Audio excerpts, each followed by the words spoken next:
Well, welcome to the shed.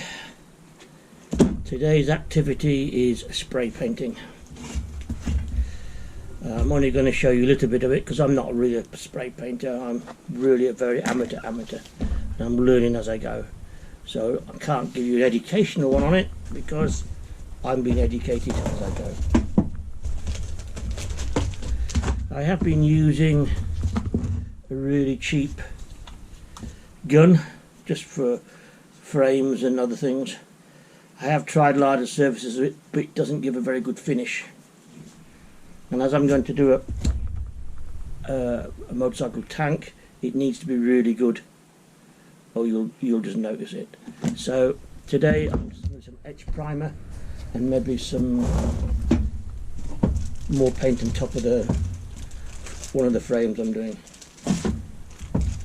But Father Christmas has been,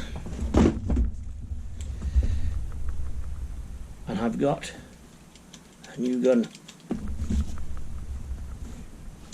I'm going to set it up in a minute. I haven't put all the hoses on it yet, or the connectors, but when I've done that, hopefully we shall get off and do some painting. I've got measuring jugs, I've got the filter just to make sure, and I've got, which I used one on the wall, but I've got a secondary one on here to control how much pressure is going through the gun. So you'll be able to look into the shed and see the stuff hanging up. I'll have to degrease.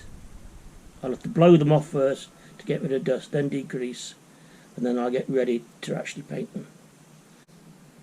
Hello, I'm just going to mix the etch primer.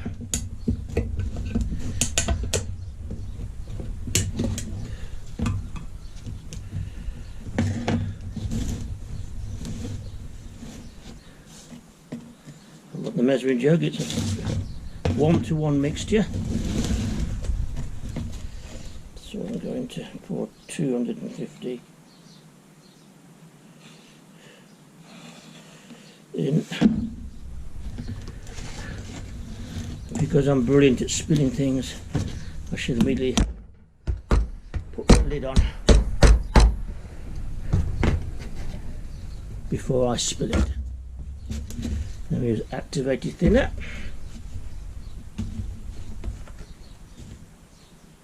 Let's take it to 500. This is what they say I should mix it at.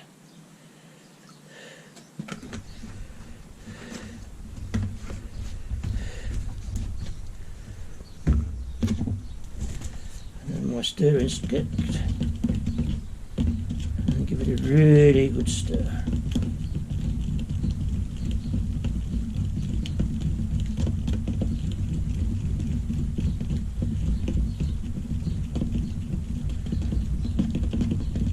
Two-part activated thinner is not the same as a base coat activated thinner. It's hasn't got those dangerous chemicals in it, which is bad for your chest. But I still use a mask when I'm spraying because it's best to keep everything out of your lungs as possible.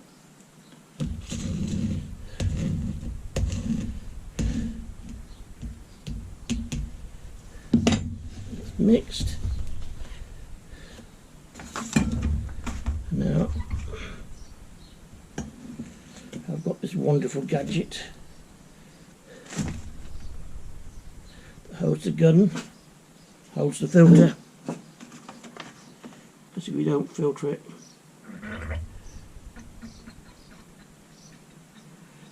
you're bound to get bits in it that block the gun up.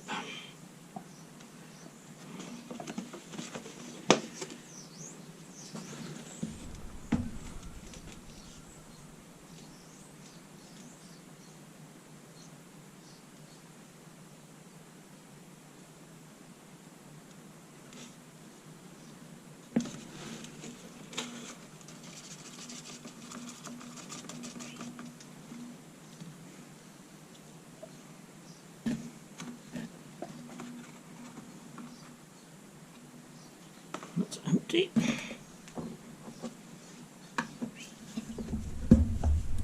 And I'll put the lid on.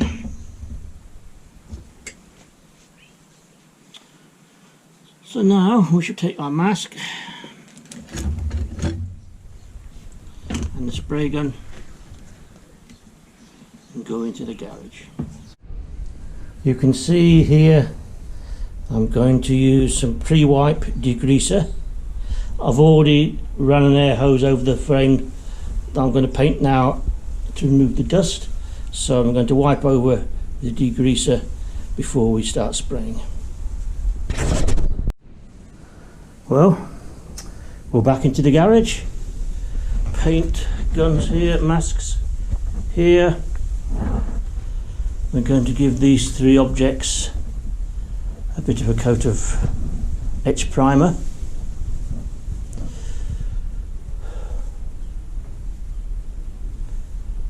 You will notice the fuel tank, I have actually covered the fuel hole filler in so we don't get spray inside, and the tap underneath's got tape over it as well.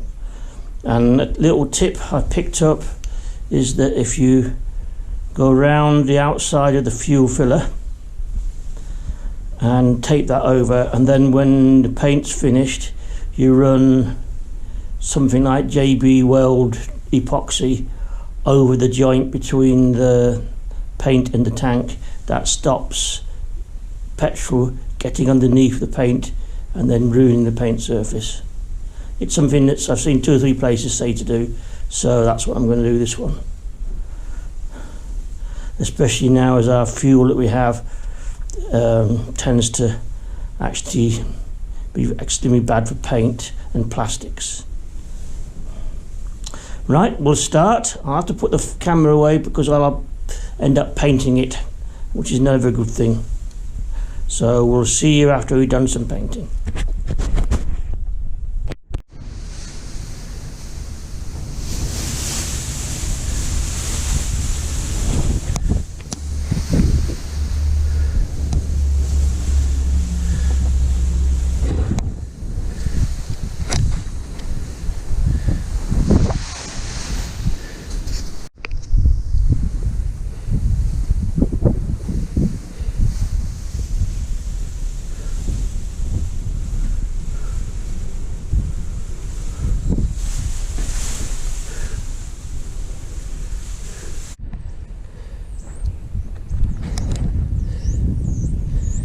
Here we are, all the metalwork now etched, primed.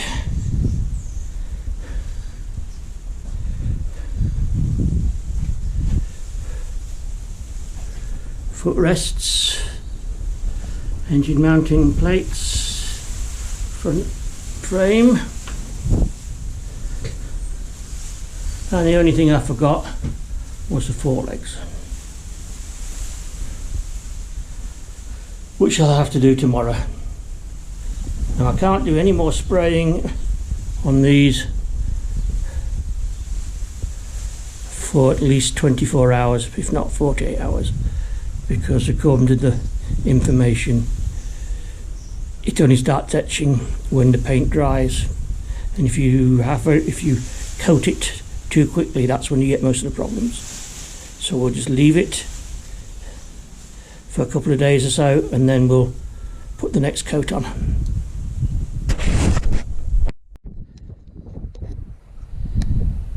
And here's the trike after the garage, so I can get it sprayed. And my daughter's been polishing all day on it, so the chrome, stainless steel, and a lot of the paintwork now is looking fairly good. Might have to do the wheels, and of course the lovely bird just put his signature on it. But it's cleaned, polished, ready to go. Unfortunately we can't go anywhere.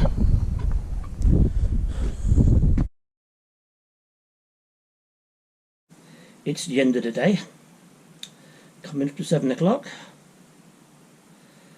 I've not stopped all day. This quiet being at home job is tiring me out. I've managed to spray all but 3 parts with an etch primer. Unfortunately, for some reason, I've missed the lower legs of the forks and the brake master cylinder for the rear brakes. I did run out of paint though, so that's an excuse. I could have mixed a little bit more to do it, but by the time I discovered it, I'd already cleaned the paint gun, so it'll have to be done tomorrow. All the parts that's painted is back in here. All nearly, well, they're all dry now. Can't do anything with them because you've got to leave it at least 24 hours for the etching to take place, if not longer. And it says 24 hours if it's 60 to 70 degrees. Well, in the height of summer we might get that, but at the beginning of April we won't. So tomorrow, apart from quickly spraying those 3 bits, I shall have a quiet day.